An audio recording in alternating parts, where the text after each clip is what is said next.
અહીંયા ઉપસ્થિત અમારા આઈસીડીએસ ના મારો અવાજ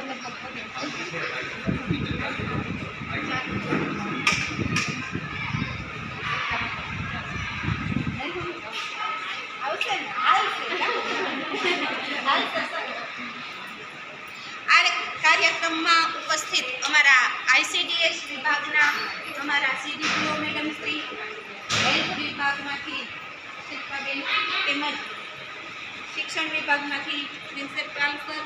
અને સ્ટાફગણ તેમજ ધાવા સેજાના આંગણ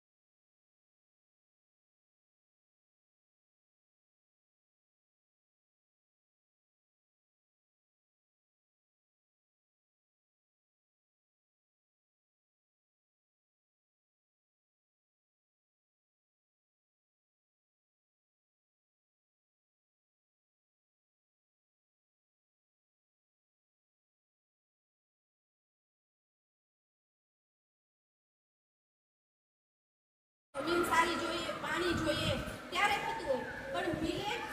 વસ્તુ એવી છે, મોક્ષ તો બધા મિલેટ કે એના એટલો ખર્ચ નથી થતો, એને પાછળ એટલું પાણી નથી જોતું,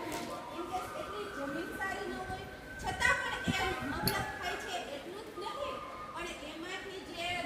પોષક તત્વો મળે છે એ પણ વધારે મળે છે. આપણે રોજિંદા આહારમાં મોસ્ટ ઓફ બધા શું ઘઉંનો જ ઉપયોગ કરતા હોઈએ છીએ, કરીએ છીએ ને મારા ખ્યાલ પ્રમાણે, પરંતુ બાજરો, જુવાર, મકાઈ જે આ બધા છે ને એનો પણ આપણે